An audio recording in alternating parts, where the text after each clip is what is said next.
Hi hello எல்லோரும் எப்படி இருக்கீங்க? 2 வீக்ஸ் முன்னாடி சேலமில் டிமார்ட் போயிருந்தோம் இல்லையா, அது என்னென்ன வாங்கிட்டு வந்தேன் ஷேர் பண்ணிக்கிறேன். நிறைய பொருள் எடுத்து யூஸ் பண்ணியாச்சு. யூஸ் பண்ணாதது மட்டும் நான் வந்து ஷேர் பண்ணுறேன். இது வந்து பார்த்திங்கன்னா 2 லிட்டர்ஸ் வாட்டர் பாட்டிலுங்க. ரொம்ப நல்லா இருக்குது. இதோட குவாலிட்டி நல்லா இருந்தது. 250 ருபீஸ் சம்திங் வரும். நல்லா வந்து எடுத்துகிட்டு போகிறதுக்கு ரொம்ப ஹேண்டியாக இருக்குது. ஒரு 1 டே ட்ரிப்லாம் போகிறோம் அப்படின்னா யூஸ்ஃபுல்லாக இருக்கும். ஸோ அதுக்காக இது வந்து வாங்கியிருந்தேன். அப்புறம் இது ரெண்டுமே வந்து பார்த்திங்கன்னா 750 ml கிட்ட வந்து பிடிக்கும் குழந்தைங்களுக்கு.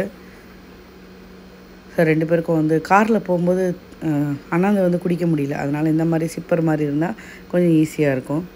இது கொஞ்சம் டிஃப்ரெண்ட்டாக இருந்தது. ஆனால் டிமார்ட்டில் வாங்கலை, கனி கலெக்ஷன்ஸ் போயிருந்தோம் இல்லையா, அப்போ வாங்கினோம். கிளாஸ் கண்டெய்னர் தான் இது. ஹேண்ட் வாஷ் லிக்விட்லாம் வந்து ஊற்றி வைக்கிறதுக்காக. ஸோ ரொம்ப அழகாக இருக்குது. யூஸ் பண்ணுவோன்னு தெரியல, இல்லை ஷோ பீஸாகவும் வச்சுக்கலான்னு வாங்கியிருக்கேன். அடுத்து டிமார்ட்டில் 59 ருபீஸ்க்கு இந்த கிளாஸ் கண்டெய்னர்ஸ்ங்க. இது ரொம்ப அழகாக இருந்தது. நம்ம வந்து பார்த்திங்கன்னா பூஜை ரூமில் கற்பூரம், அதுக்கப்புறம் மஞ்சள், குங்குமம்லாம் வந்து கண்ணாடியில் தான் வந்து போட்டு வச்சா நல்லாயிருக்கும். ஸோ அதனால தான் இதில் வந்து வாங்கியிருக்கேன். அப்படி இல்லைனா கிச்சன்லேயும் ஏதாவது ஸ்பைசஸ் வந்து போட்டு வைக்கலாம் அப்படின்னு, பிரியாணி ஸ்பைசஸ்லாம் போடலாம். ரெண்டுத்தில் ஏதாவது வந்து யூஸ் பண்ணுவேன். டிமார்ட்டில் எப்போவுமே கிளாஸ் கண்டெய்னர்ஸ்லாம் ரொம்ப சீப் அண்ட் பெஸ்ட்டாக கிடைக்கும். குவாலிட்டியுமே ரொம்ப நல்லாயிருக்கும். அடுத்து இந்த கிளாஸ் வந்து வாங்கியிருக்கேங்க. இது வந்து பார்த்திங்கன்னா நம்ம ஜீரா வாட்டர் குடிக்கும்போது எடுத்துக்கலாம். டீ காஃபி குடிக்க முடியாது, ஏன்னா கொஞ்சம் பெருசு. வீடியோவே கொஞ்சம் சின்னதாக தெரியுது, ஆனால் நல்லா பெருசு. அப்புறம் இந்த ஸ்நாக்ஸ் பாக்ஸ் ஒன்று வாங்கியிருந்தேன். இது நல்லா வந்து பார்த்திங்கன்னா குவாலிட்டியாக இருந்தது. இது வந்து கனி கலெக்ஷன்ஸில் வாங்கியிருந்தோம். சாரி, எல்லாமே கலந்து இருக்குது. இந்த ஸ்நாக்ஸ் பவுல் பாருங்கள், 39 ருபீஸ் தான். நல்ல ஒரு எக்ஸகன் ஷேப்பில் இருக்குது. கலரும் நல்லா இருந்தது. ஸோ அதனால் அதில் 2 பீஸும், இதுலேயும் வந்து பார்த்திங்கன்னா 2 பீஸ் வந்து வாங்கியிருக்கேன். இந்த சீல் ப்ளூன்னு வாங்கலாம், அந்த கலர். அப்புறம் இந்த 2 செராமிக் பிளேட்ஸ் வந்து வாங்கியிருக்கேன். இது வந்து பார்த்திங்கன்னா கனி கலெக்ஷன்ஸில் தாங்க வாங்கியிருந்தேன். நம்ம ட்ரை ஃப்ரூட்ஸும் ஆர்கனைஸ் பண்ணிக்கலாம். அப்படி இல்லைனா பிரியாணி ஸ்பைசஸ் வந்து ஆர்கனைஸ் பண்ணலாம். ஸோ எனக்கு ரொம்ப பிடிச்சிருந்தது. நிறைய வீடியோஸ்லாம் பார்த்துருந்தேன். இது வந்து பார்த்திங்கன்னா பிளாஸ்டிக் தாங்க, ஆனால் நல்லா வந்து ஃபுட் கிரேட் பிளாஸ்டிக். ஸோ நம்ம வந்து ஸ்டோர் பண்ணிக்கலாம். 550 ருபீஸ் கிட்ட வரும்.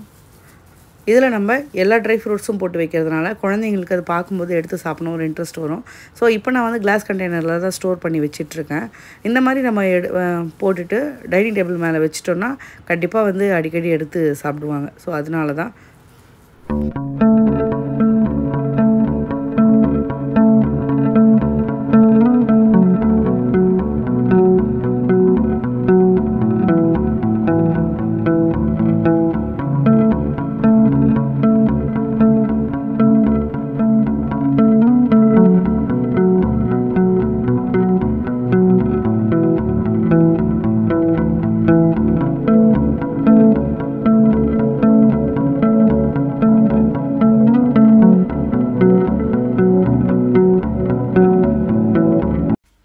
என்ன தான் நம்ம வந்து ரொம்ப கண்ட்ரோலாக எதுவும் வாங்கக்கூடாது அப்படின்னு நினச்சிட்டு போனாலும், அங்கே பார்க்கும்போது சில விஷயங்கள் வந்து பார்த்திங்கன்னா நம்மளை அவுட் ஆஃப் கண்ட்ரோல் வந்து போயிடுது.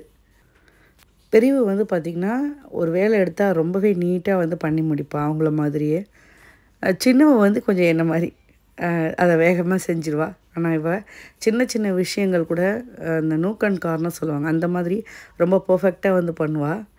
ஸோ அவளே தான் வந்து நான்லாம் வந்து ட்ரெயின் பண்ணல, ஏன்னா எனக்கே வந்து அந்தளவுக்கு வராது. இவள் வந்து பார்த்திங்கன்னா ரொம்ப அழகாக வந்து ஆர்கனைஸ் பண்ணிடுவா. செய்ய மாட்டா, ஆனால் செய்ய ஆரம்பித்தா ரொம்ப நல்லா வந்து செய்வாள். இப்போ வந்து பெருக்கிட்டு இருக்கா. ஸோ அவளை வீடியோ எடுக்கிறேன் இல்லையா, அதனால் வந்து குனிஞ்சிட்டா. சரி, ரொம்ப நான் வந்து டிஸ்டர்ப் பண்ண மாட்டேன். ரொம்ப அழகாக அந்த ரூமை வந்து அவளால் முடிஞ்ச அளவுக்கு நீட் பண்ணிட்டா. 2 பேருமே நல்லா ஹெல்ப் பண்ணுவாங்க. சின்னவ வந்து பார்த்திங்கன்னா கேட்டு கேட்டு செய்வாள், இதை செய்வாமா அதை செய்வாமா அப்படின்வா. சரி, அதனால் அவளையும் வந்து இது பண்ணாமல் செய்ய சொல்லுவேன். அது சரியாக செய்யலைனாலும் நான் அடுத்த வாட்டி வந்து நான் இன்னொரு முறை வந்து செஞ்சுக்கிறது. அந்த வேலையெல்லாம் முடிச்சுட்டு கொஞ்சம் பாத்திரங்கள் இருந்தது. ஹெல்ப்புக்கு வர அக்கா இன்றைக்கி வந்து லீவு. ஸோ அதனால் இருந்த பாத்திரங்கள் எல்லாமே வந்து தேய்ச்சி முடிச்சிடலாம். நான் அதை தாங்க தேய்ச்சிட்ருக்கேன். எனக்கு பாத்திரம் தேய்க்க ரொம்பவே பிடிக்கும். ஆனால் வந்து பார்த்திங்கன்னா கொஞ்சம் வேகமாகலாம் வராது, ஸ்லோவாக தான் வந்து செய்வேன். இட்லிக்கும் வந்து மாவு ஊற போட்டிருக்கேன், அதையும் வந்து அரைச்சி எடுத்துக்கலான்னு. இட்லி நல்லா சாஃப்டாக வரணும் அப்படின்னா கண்டிப்பாக ஒரு கைப்பிடி அவல் வந்து நல்லா வாஷ் பண்ணிவிட்டு ஒரு 5 நிமிஷம் பக்கம் ஊற வச்சுட்டு அதை தண்ணி நல்லா வடித்து எடுத்துருங்க.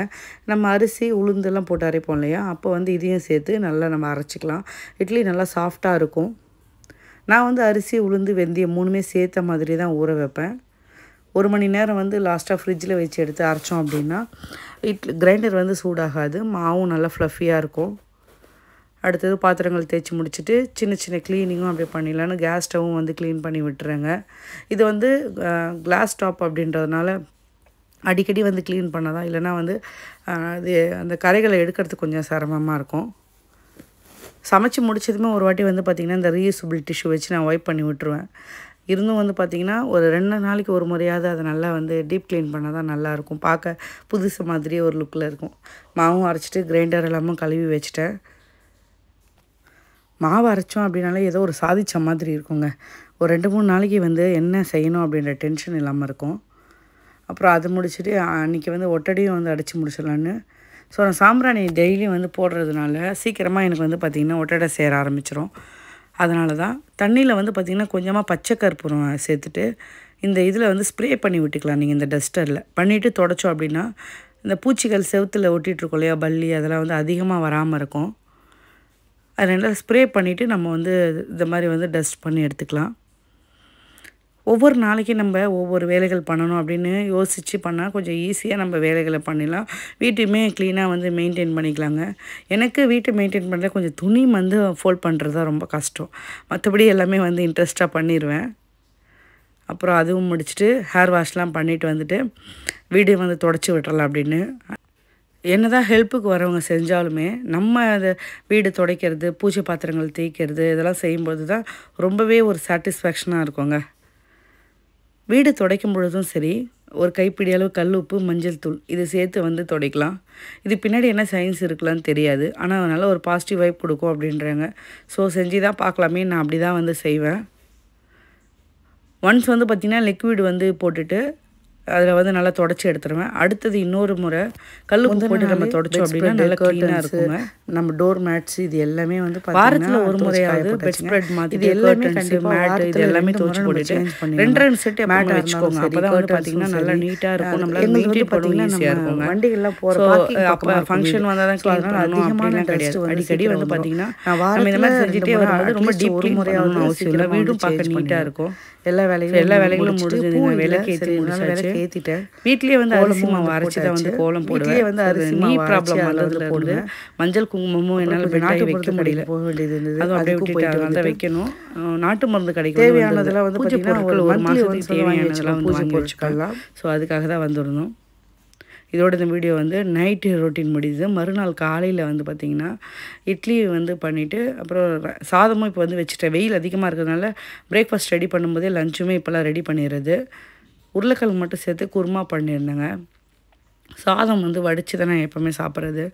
குக்கர்லலாம் வைக்கிறத விட வடித்து சாப்பிடும்போது அதோட டேஸ்ட் நல்லாயிருக்கும். இட்லியும் வந்து வெந்துடுச்சு. உருளைக்கிழங்கு மட்டும் சேர்த்து குருமா வந்து பண்ணியிருந்தேன்.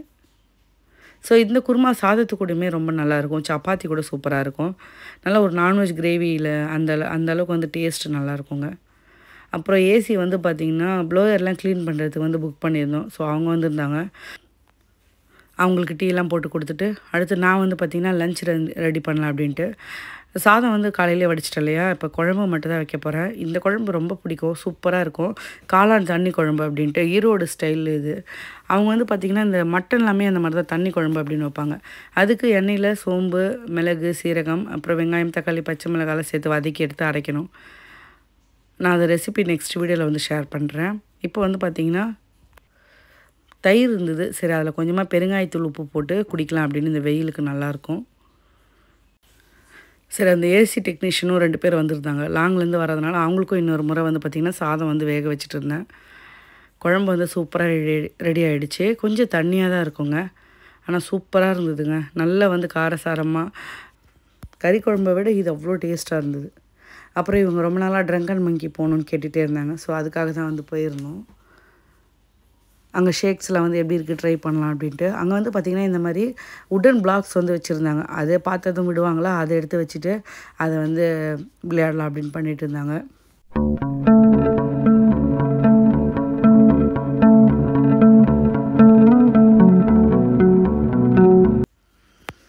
அம்மாவுக்கு ஒரு கோல்ட் காஃபி ஆர்டர் பண்ணியிருந்தேன்.